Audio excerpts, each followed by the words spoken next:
All of the science, which is uncontroverted, points to the fact that 16 and 17-year-olds do not have the brain capacity and the judgment that an adult does. And yet we're treating them as adults in a system that is very unforgiving.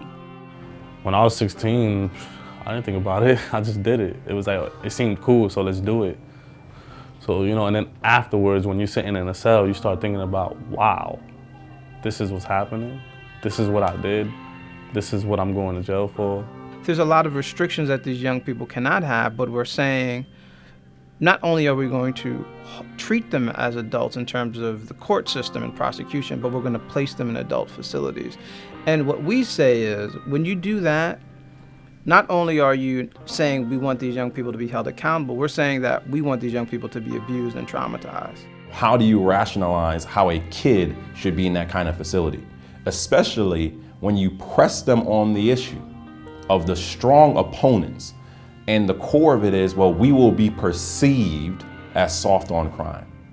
But if you want to do what's right, you stand up.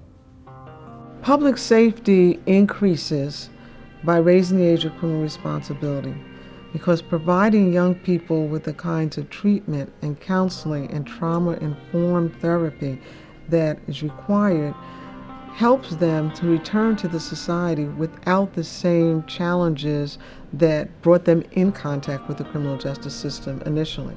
48 states in this country have seen the light and have changed their system, with benefits to both the individual offender and the system and the communities.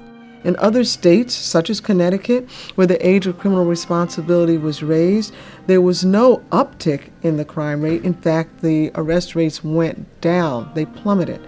And we expect that the same will happen in New York. It's time for us to get smart on crime.